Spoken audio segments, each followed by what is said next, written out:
What is Linux? Linux is a Unix-like, open-source and community-developed operating system, OS, for computers, servers, mainframes, mobile devices, and embedded devices. It is supported on almost every major computer platform, including x86, ARM and SPARC, making it one of the most widely supported operating systems. How is the Linux operating system used? Every version of the Linux OS manages hardware resources, launches and handles applications, and provides some form of user interface. The enormous community for developers and wide range of distributions means that a Linux version is available for almost any task, and Linux has penetrated many areas of computing. For example, Linux has emerged as a popular OS for web servers such as Apache, as well as for network operations, scientific computing tasks that require huge compute clusters, running databases, desktop and endpoint computing, and running mobile devices with OS versions like Android. The Linux OS can be found in many different settings, supporting many different use cases. Linux is used in the following ways. Server OS for web servers, database servers, file servers, email servers, and any other type of shared server. Designed to support high-volume and multi-threading applications, Linux is well suited for all types of server applications. Desktop OS for personal productivity computing. Linux is an open-source and freely available desktop environment for users who prefer it to commercial OSes. Headless Server OS for systems that do not require a graphical user interface, GUI, or directly connected terminal and keyboard. Headless systems are often used for remotely managed networking server and other devices. Embedded Device or Appliance OS for systems that require limited computing function. Linux is used as an embedded OS for a variety of applications, including household appliances, automotive entertainment systems and network file system appliances. Network OS for routers, switches, domain name system servers, home networking devices and more.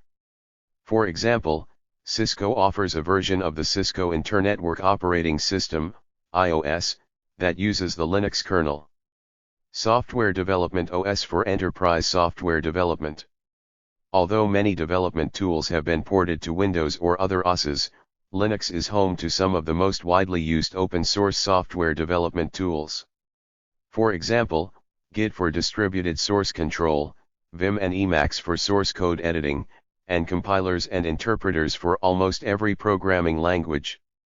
Cloud OS for cloud instances. Major cloud computing providers offer access to cloud computing instances running Linux for cloud servers, desktops, and other services. Linux is highly configurable and depends on a modular design that enables users to customize their own versions of Linux. Depending on the application, Linux can be optimized for different purposes such as networking performance, computation performance, deployment on specific hardware platforms, and deployment on systems with limited memory, storage, or computing resources. Users can choose different Linux distributions for specific applications or adapt a specific distribution to incorporate custom kernel configurations. Linux distributions. Since its initial development, Linux has adopted the copyleft stipulations of the Free Software Foundation, which originated the GNU GPL. The GPL says that anything taken for free and modified must be distributed for free. In practice, if Linux or other new licensed components are developed or modified to create a new version of Linux, that new version must be distributed for free. This prevents a developer or other groups from profiting unfairly from the freely available work of others. Hundreds of different Linux versions, also known as distributions or distros, are available. Distributions usually distinguish themselves from the pack by addressing a specific goal, philosophy, function, or target market. There are distributions tailored for specific target functions, such as servers, desktops, gaming, security, or embedded devices including Raspberry Pi systems. Most modern distributions are pre-compiled and ready to use, while others like Gentoo Linux consist of source code that a user can compile locally during initial installation to optimize their system configuration. Knoppix Linux is one of many distros used to recover damaged hard drives and perform other technical support tasks. Information security professionals use Kali Linux for penetration testing and other security-related tasks. Linux has become an important component of automaker entertainment systems. Many automakers have joined Automotive-Grade Linux, AGL, an open-source project hosted by the Linux Foundation. For example, Toyota and Lexus vehicles use AGL for their infotainment systems. Linux distributions may be community-developed, like Debian, Slackware and Gentoo. Other distributions are commercial and intended for enterprise use, including Red Hat Enterprise Linux and SUSE Linux Enterprise Server. Many distributions use a combination of community and corporate-supported development, such as Red Hat's Fedora, OpenSUSE from SUSE and Ubuntu from Canonical. The GNU GPL does not prohibit intellectual ownership, and it is commonplace for creators of Linux components to hold copyrights on the various components. The GNU GPL ensures that those components remain free and freely distributed. While the software remains free, it is common for some commercial distributions to charge for value-added services, such as support or custom development services. Linux components and terminology. The Linux OS system incorporates several different components, including bootloader. A bootloader is responsible for managing the boot process of the computer and for starting the Linux kernel. It can also be used to manage systems that boot more than one OS. Kernel. The core of the Linux system, the kernel handles network access, schedules processes or applications, manages basic peripheral devices and oversees all file system services. The Linux kernel is the software that interfaces directly with the computer hardware. Init system. The first process to run once the kernel is loaded. A process is an instance of a program running on a computer, and the init system initializes the system to enable it to run other processes. Init is a daemon program that acts as the parent process to all other processes running on the system. Init can be configured to start specific processes at system initialization. For example, when the system will be running a web server, the init system can be configured to load all necessary web server software. Daemons. This is a program that runs in the background, handling requests for a service. A web server running on a Linux server depends on a daemon, usually named HTTPD, to listen for web server requests. Graphical server. This is the software that controls how graphics are displayed on a computer. Without a graphical server, users can only interact with the Linux system through a command line interface. The X Windows system, also known as X11 or X, is the most common graphical server for Linux, though not the only one. X runs as a server daemon on the system and is called upon by applications when graphical output is required. Desktop environment. This is the collection of applications and user interface controls with which users interact when using Linux as a desktop platform. Access to the desktop environment is usually controlled through the X Windows system or another graphical system. Each desktop environment defines its own look, including the way graphical elements like windows, pull-down menus, and files are displayed and manipulated. The desktop environment will also include a set of default applications for managing files and folders, text editing, running a command line session and other common tasks. Applications. This is the software that is installed during and after the initial Linux installation. Most Linux distributions include thousands of different applications, including both for a network server and for desktop use. While these components are included in most Linux distributions, they are not necessarily part of every deployed Linux system.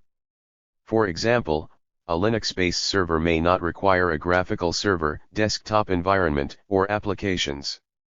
But it is really the many outside developers and GNU projects that offer high-level functions to the Linux kernel to provide a fully realized OS.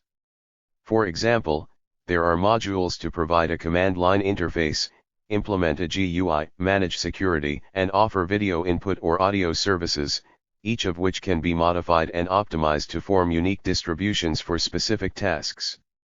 Desktop environments can also vary widely with different approaches to GUI design and default applications. The two most popular desktop environments are the GNOME desktop environment, which is included in most popular Linux distributions, is the default desktop for many. Designed to be easy to use and reliable, GNOME spawned other desktop environment projects, including Mate, Cinnamon, and Unity. The KDE desktop environment is the primary alternative to GNOME. KDE is also designed to be easy to use and reliable. It has spawned other projects, including the Trinity desktop environment. Package Manager software typically adds, updates or removes software components under the Linux OS. Package managers enable users to install additional software not included with their distributions. Examples of software package managers include RPM Package Manager, DPKG, OpenPKG, and Zero Install. How the Linux operating system works. The Linux OS follows a modular design that is the key to its many variations and distributions. All Linux distributions are based on the Linux kernel, but they can differ depending on factors such as kernel version. Distributions can be configured with more recent versions to incorporate newer features or with older versions to be more stable. Kernel modules. This is software that can be loaded and unloaded into the kernel to extend functionality without rebooting. Kernel modules are often used to support device drivers, which use code that controls how attached devices operate. File system drivers, which use code that controls how the kernel works with different file systems, and system calls, which use code that controls how programs request services from the kernel. Configuration options. Linux kernels compiled with configuration options set to include only device or file system drivers are used for some specialized distributions, for example, compiling a kernel for a wireless device without any wired network device drivers. The Linux kernel is the one thing that all systems running Linux have in common. Linux works by loading and booting a Linux kernel. Once booted, the kernel manages all system input and output. The system is initialized, and processes can be started. As system processes are started, the system can be used for processes that include network server functions, commands entered interactively via command line, desktop applications, or any application or program. While the kernel may be almost identical with some divergence for configuration and compilation differences, the user experience can vary widely, depending on how the Linux system is being used. For example, some Linux use cases with widely different user experiences include desktop productivity systems, such as those used by software developers or other professionals. Software development workstations may be optimized for performance, while desktops for administrative professionals may be optimized for use of desktop productivity tools. Network servers may not even include a terminal for direct access. These headless servers are managed remotely through Network Terminal or Windows sessions.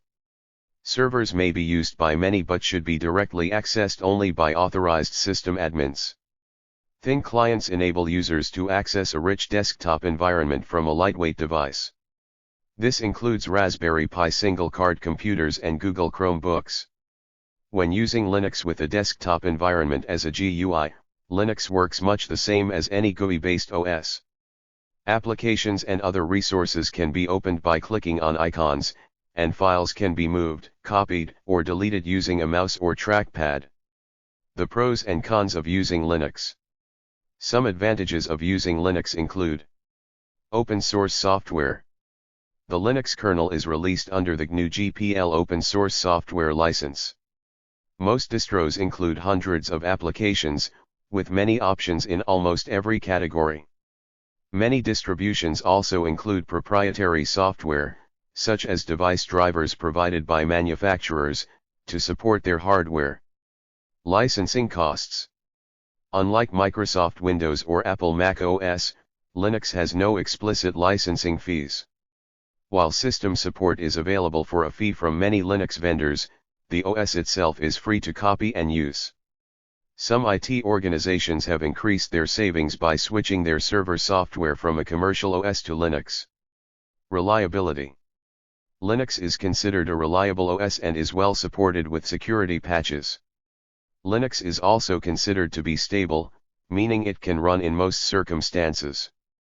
Linux also copes with errors when running software and unexpected input.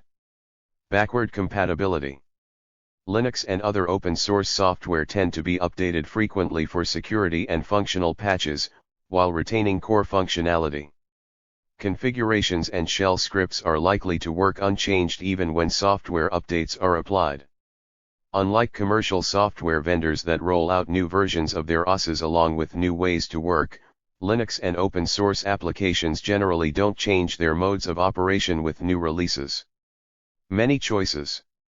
Between the hundreds of available distributions, thousands of applications and almost infinite options for configuring, compiling, and running Linux on almost any hardware platform, it is possible to optimize Linux for almost any application. Some disadvantages of using Linux include: lack of established standard. There is no standard version of Linux, which may be good for optimizing Linux for particular applications, but less so for deploying standardized server or desktop images. The wide range of options can complicate support as a result. Support costs. While an organization can acquire Linux freely without licensing fees, support is not free. Most enterprise Linux distributors like SUSE and Red Hat offer support contracts. Depending on the circumstances, these license fees can reduce savings significantly. Proprietary software. Desktop productivity software like Microsoft Office cannot be used on Linux desktops, and other proprietary software may be unavailable for Linux platforms. Unsupported hardware. While many hardware manufacturers make Linux device drivers available for their products, many do not. Steep learning curve. Many users struggle to learn to use the Linux desktop or Linux-based applications. In some cases, the same Linux attribute can be either an advantage or disadvantage. For example, having many options for customizing the Linux OS is advantageous for manufacturers looking for an embedded OS, but it is a disadvantage for enterprises that want a desktop OS that can be used by a wide range of end users. History of Linux. Linus Torvalds started working on Linux as a replacement to the Minix OS while at the University of Helsinki in Finland. Torvalds recognized the work done on the GNU project in 1983, which intended to create a complete, Unix-compatible OS comprised entirely of free software, and noted the GNU as a model for distribution. However, the work on GNU had not been finished by the time Torvalds sought a Minix replacement, prompting him to develop an alternate OS kernel dubbed Linux, a contraction of Linus Unix, and adopt the GNU GPL. Torvalds released the Linux kernel in September 1991. A community of developers worked to integrate GNU components with Torvalds' kernel to create a complete, free OS known collectively as Linux. Torvalds continues to develop the Linux kernel, and a vast developer community continues to create and integrate a wide range of components. While Linux still lags Windows and Mac OS on the desktop, it continues to challenge the proprietary OS vendors on servers and embedded systems. Thank you for watching this video. For more videos like this, please subscribe and comment below.